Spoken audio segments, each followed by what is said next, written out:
How's it going, everyone? It's Sam. We are doing the next installment of the dividend and income growth portfolio, where we are growing our portfolio, our dividend portfolio, to $1 million week by week.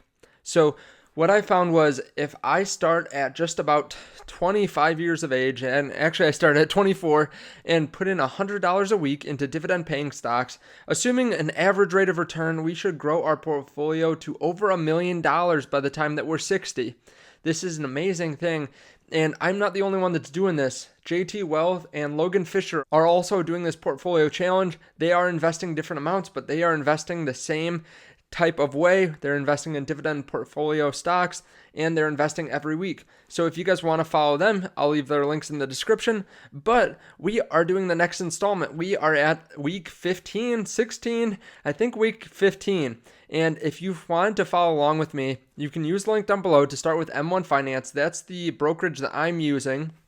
And we've seen some good returns so far. And this is not just, over the last year or something. This is not over the last 6 months where we've had dips. This has just been over the last 2 or 3 months when it's kind of been up and down, but our portfolio is doing pretty well. You can see here that our return is 9.63%. And M1 Finance does kind of a funky time-weighted return. So I would just see and take a look at this, $75 in the green. If you scroll down here, we can see all the different investments that we have in this portfolio. Today, we're going to go through what I bought this week. We're going to take a look at my Roth portfolio because that is growing pretty nicely, and take a look at the dividends that we got last month from that. I've done dividend videos before where I look at my weekly or my monthly dividends, but those don't typically do very well on the channel, so I'm just going to include it into this video. So definitely be on the lookout for that towards the end of the video. Also, if you don't mind just stopping for a second and hitting the like button, I really appreciate that. Also, subscribe if you haven't subscribed. We're doing this every week, like I said, so you can follow along in real time and see what I'm buying and when I'm buying it. We are also getting close to 20,000 subscribers, so that was the goal for the end of the year, and I think we're going to hit it in the next month. So definitely check out that, be on the lookout for that. Again, thank you for using the M1 link down there, but let's get into it. So Disney is still our biggest holding, along with JP Morgan, Foot Locker, Store Capital, Realty Income, IIPR, AT&T, SPHD, and Qualcomm. This is my total return for all of these. You can see here Foot Locker is doing really well, and I have this in my main portfolio too, and it is up about 30% for us here in this portfolio. So what we did this week was we bought 3 different stocks, and we're buying some of the same stocks. I realize it's not super exciting, but when you have stocks you feel good about, you want to keep investing in them. So Store Capital, a company that we have talked about before, but they are a real estate investment trust that pays really good dividends because of the fact that they don't lease to investment grade tenants. So they are not leasing out to Starbucks or Home Depot. They are leasing to the Ashley Furnitures of the world, these next class down companies that are willing to pay a little bit more and also willing to show Store Capital what each store makes. So that way, if you're the landowner, or if you're the company like Store Capital, you don't get kind of screwed out if you are leasing to the one Starbucks that doesn't make money, or the one Home Depot that is going to go under. So Store Capital is able to take advantage with that. So the other company we invested in was JP Morgan Chase, and they actually had some really good earnings this week. They came out with earnings that were much higher than expected. You can see here that they had earnings per share that came out this week at $2.92 for the quarter. Now, this is about a $100 stock, so their earnings per share should be, on a forward-year looking basis, maybe $12 or even higher, $12 per share. So that is really good in this environment. So that's a PE ratio of about 8. Now, they pay a nice dividend of about $4 a share, about $3.60.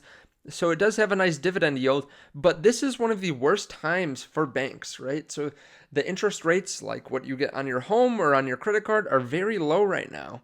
This has been hurting banks in the sense that they are able to make money off of the difference between what they give out and what they get back. So when the interest rates are a little bit higher, they can make a higher spread and they make a lot more money. So the fact that they have a PE ratio this low and the fact that they're earning this much is, I think, a really good sign right now. And I do feel strongly about JPM, and I hold them in a couple different portfolios.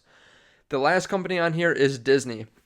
Now, they have gone and focused on something different right now. So they are not necessarily focusing maybe as much on the dividends. So they cut them a while ago around the pandemic, but they have come out and said that they're going to focus on streaming. There's been an activist investor that really wants them to cut the dividend completely, and he wants them to go and reinvest all this money into streaming. So I've talked about their streaming platform before. I actually did a video yesterday about how I bought more Disney in a different portfolio and how I actually labeled it as a growth stock in that portfolio. So why would I be considering it as a dividend stock now? Well, they still haven't said that they're going to cut their dividend. And right now, I feel like it's just such a good company. I realize that they might cut the dividend, and then I'll have to decide whether I want to kick it out of this portfolio because this is a dividend portfolio. But I feel like there's a lot of growth. So maybe I will kick it out and I'll buy it in a different portfolio to make up for the fact that I'm selling it here. And then I'll buy something else with these shares. So those are the 3 companies that I'm buying this week. Of course, this is still a smaller portfolio, but we are growing. I mean, we're at about $1,600.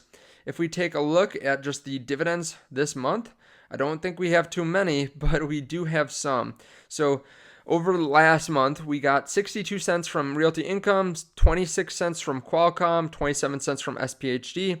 And I realize this isn't that big yet, but if we look at my other portfolio here, which still isn't huge for some people this is really small, but we can take a look at the same thing. So I was actually able to reinvest about $38 into a dividend paying stock in this portfolio, which was Store Capital. But if we just look here, $16.87 from an ETF, from an S&P 500 ETF. That's pretty good.